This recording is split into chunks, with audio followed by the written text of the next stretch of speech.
If you ate 1,000 calories of cookies, would you lose the same amount of weight that you would if you ate 1,000 calories of kale? And if you did lose the same amount of weight, would your body look any different? What I'm asking is, do all calories count the same when you're trying to lose weight and change your body composition? If you want to know, stay tuned. Welcome to the Digital Barbell Podcast. My name is Jonathan. My wife Blakely and I own Digital Barbell. We help people get strong, get fit, and look like they work out without getting bored, hurt, or without having to wonder what to do. And the best part is we help people 100% online. You can check the description or the notes of this episode below to see how you can work with us. We're going to be talking a lot about calories and macronutrients in this episode. And I want to let you know right here at the beginning that if you want to know our recommendation for you on how many calories and how many grams of each macronutrient you should be eating based on your goals, we have a free calculator you can grab. I'll put a link to that below too.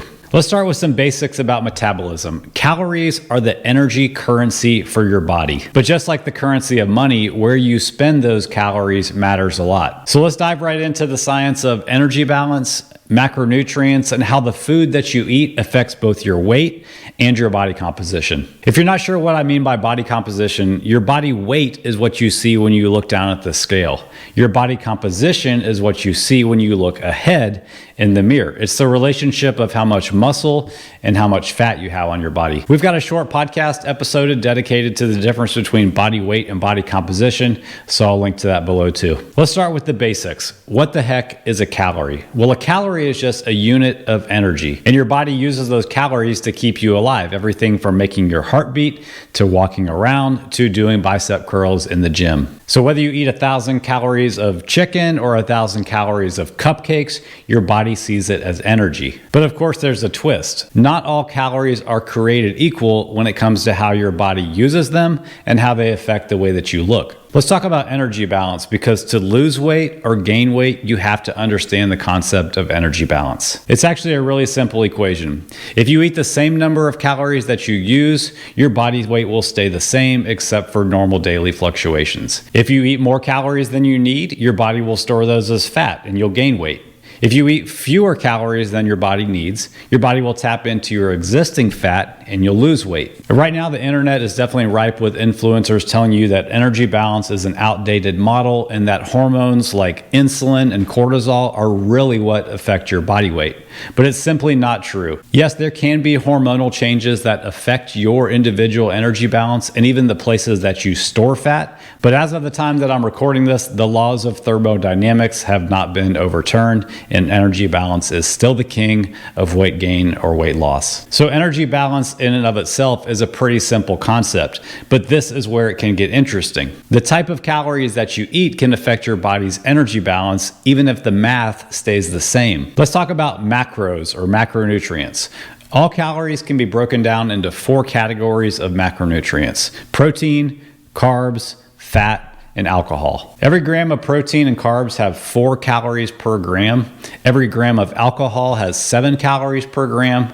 And every gram of fat packs even more of a calorie punch at 9 calories per gram. When I say per gram, I'm talking about the number that you see on the back of a food on the nutrition facts label. So if a food says that it has 20 grams of protein per serving, you can multiply that times 4 and know that 80 of the calories in a serving come from protein. If you tend to eat a higher fat diet, that can be tricky because remember, 9 calories per gram of fat, only 4 calories per gram of protein and carbs. That's one of the reasons that higher fat foods like peanut butter can be a little bit tricky when it comes to losing weight. On the flip side, a diet higher in protein not only gives you energy because of the calories, but it gives your body what it needs to build muscle, and it also keeps you full. And here's a little fun fact. Protein actually has what's called a higher thermic effect, meaning your body burns more calories extracting the nutrients out of protein than it does from carbs or fat. So 100 calories of chicken breast doesn't feel the same to your body as 100 calories of soda. So does that mean that carbs and fat are bad and that you need to avoid them? Absolutely not. You just need to understand how they both affect your energy, your hunger,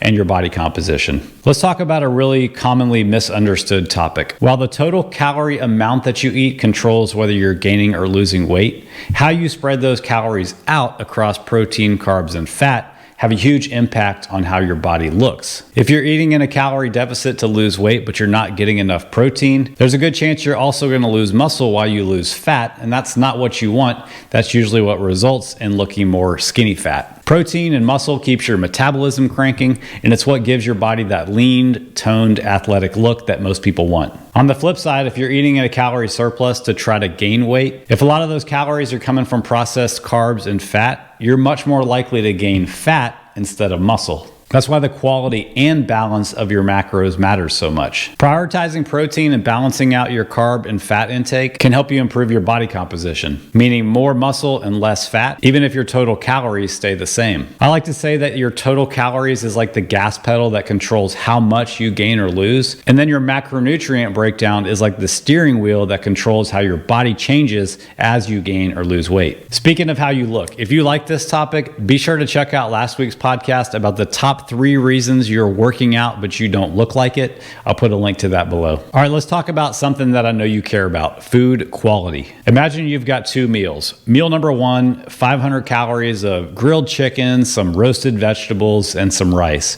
Meal number 2, 500 calories of chips, soda, and a candy bar. Same calories, totally different results. Whether you realize it or not, highly processed foods are engineered to be what's called hyper palatable. They're high in sugar, salt, and fat. They're incredibly easy to just keep eating and almost impossible to put down. Have you ever said to yourself, I'm just going to eat a few of these chips, and then before you realize it, you're seeing the inside of the bottom of the bag? Yes, I have too. Less processed foods like lean meat, dairy, fruits, vegetables, whole grains, they work differently. They're nutrient dense instead of calorie dense, meaning they give you more vitamins, minerals, and fiber per calorie. These kinds of foods help keep you fuller longer, they stabilize your energy across the day, and they help your body build muscle instead of storing fat. Let me give you a real life example of one of our clients. We'll call her Jennifer. When she started working with us, she was eating the same number of calories every day, but her weight loss had plateaued. When we dug into her nutrition during the first week, we found that a lot of the snacks that she was choosing were highly processed, which tend to be high in sodium,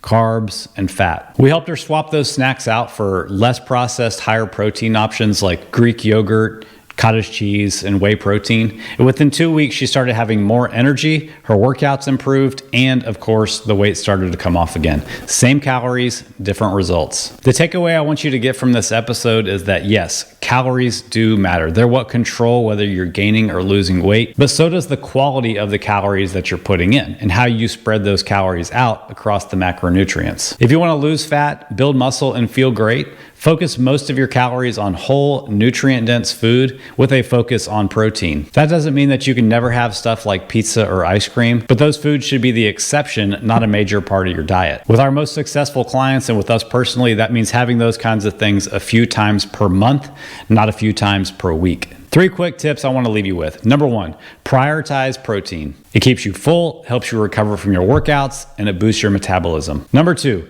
limit processed foods. Think of these as sometimes foods. They're fine in moderation, but shouldn't be a major staple in your diet. Number 3, plan ahead. If you don't have any healthy options ready to go, you are much more likely just to go for whatever's convenient. That usually means grabbing more processed stuff that hurts, not helps your results. Please remember that you do not have to eat perfectly or be a saint with your diet to get incredible results. The goal is to make better choices most of the time. It's not about being perfect, it's about being consistent. If you'd like a coach to help guide you through this whole thing, that's what we do. Check the description below to see how we can work together. Have a great day.